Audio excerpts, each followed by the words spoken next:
Carapace. Donc le Carapace, c'est un véhicule déjà qu'on a depuis une quinzaine d'années chez nous. Voilà. Il a été mis en place lorsque les forces françaises étaient en Afghanistan. Quand on était en Afghanistan, on a eu ce besoin d'un véhicule pareil. Voilà. Donc c'est pour évoluer dans des zones hostiles. Donc c'est pour ça que vous avez une cabine blindée ici, dessous, bien sûr de chaque côté, voilà, et au-dessus.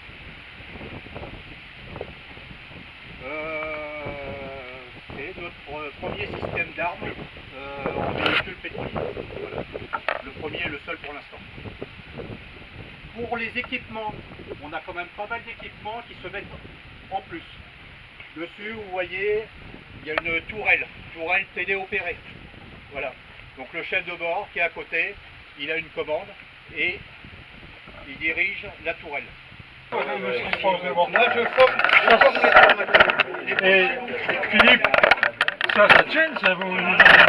Ah bah oui, mais vos chefs de bord, c'est pas facile. Hein. Si vous voulez en armement, on peut y mettre une mitrailleuse, en 7,62, comme une mitrailleuse en 12,7. Cette tourelle a peut aussi équiper des canons de 40.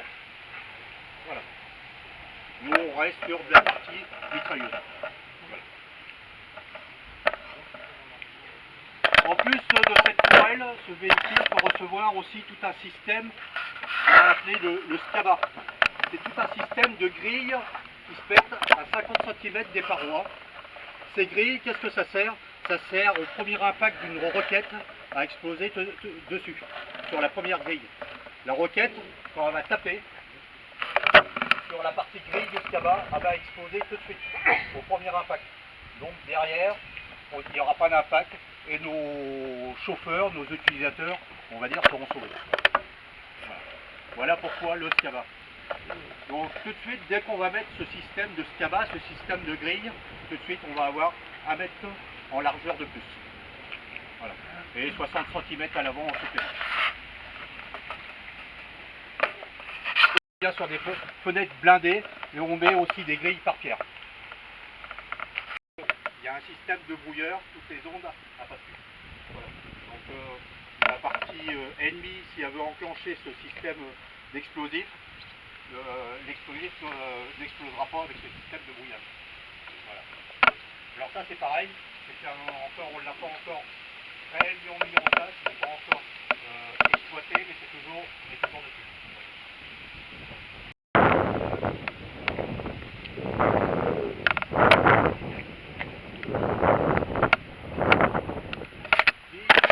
Sur la partie tracteur, tout ça avec le système de blindage,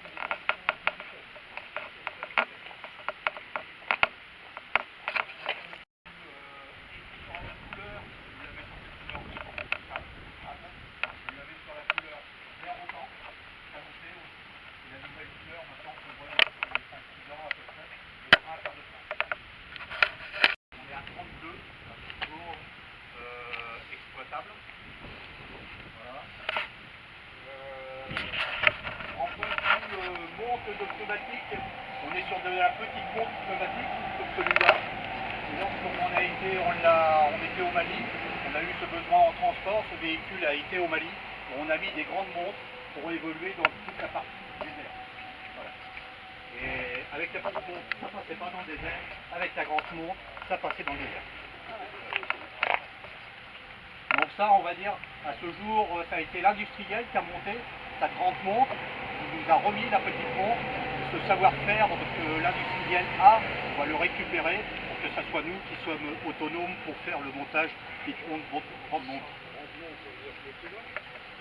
peu de plus haut, mais très peu, il doit avoir 4-5 cm en largeur. Mais quand même, alors c'est vrai qu'on a cet inconvénient-là, dès qu'on est en grande montre, on est tout de suite en convoi exceptionnel. Pour 3 cm. Convoi exceptionnel, il faut faire une demande. À 3 cm près, ça y est, on est en convoi exceptionnel. Donc, il faut que ça soit signalisé. Convoi exceptionnel, le gyrophare et puis un accompagnement. Là, c'est autre chose. Là, alors, ces véhicules, en Roumanie, prochainement, si on a des hectares conséquents en Roumanie. Voilà. C'est vrai qu'à 300 km près avec la grande monte, on va être très bien.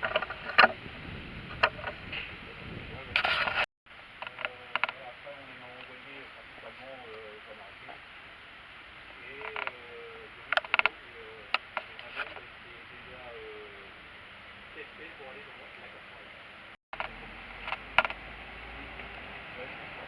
Il est pourvu au dernier moment, voilà, ça passe ou ça passe pas. Ça passe, au point de vue motorisation, c'est un diesel. En norme Euro 3, pourquoi Euro 3? Parce qu'on va rouler. Donc, on roule toujours avec de l'Euro 3 pour dès qu'on a un véhicule opérationnel. 8 cylindres, 440 chevaux à peu près en point de vue caractéristiques techniques du moteur. 4 essieux, comme vous voyez. Les deux premiers sont des essieux directeurs. 4 ponts, l'essieu numéro 1, l'essieu numéro 3 et l'essieu numéro 4. L'essieu numéro 2, il est juste directeur aussi. Et ça s'arrête là. En point de vue suspension, c'est quelque chose de classique à l'ancienne, que des lames de ressort, mais des lames de ressort renforcées. Voilà, pas de boudin d'air, de suspension, que de la lame de ressort. Et en même temps, vous avez un système de gonflage centralisé, où le chauffeur, c'est lui qui va piloter la pression des pneus. Donc ça a l'avantage surtout, c'est quand on va évoluer dans le désert, pour que le pneumatique ait plus de surface pour évoluer sur le sable, pour pas qu'il s'enlise, et ben le chauffeur il va descendre de la pression. Dégonfler. Voilà.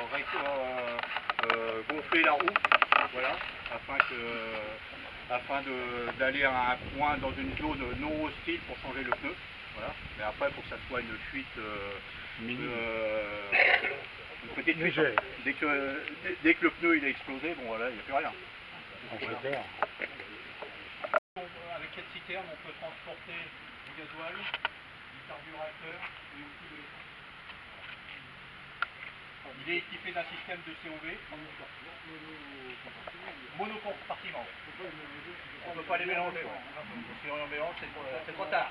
C'est du monocompartiment, ouais, tout à fait, ouais. Donc on transporte de l'essence et là on a un système on va dire, de récupération des vapeurs de COV.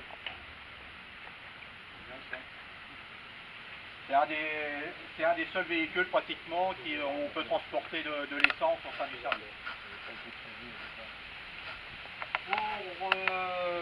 Et à l'arrière, on a un petit port d'eau.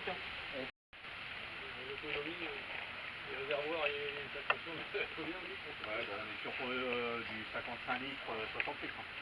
Voilà. Alors la autonomie, ça va être autour de 600 km à peu près, avant de refaire les pleins. 160-400 litres. Il y a ce qu'il faut derrière. 800. Ouais, et après, il y a ce qu'il faut derrière. Ah oui, derrière.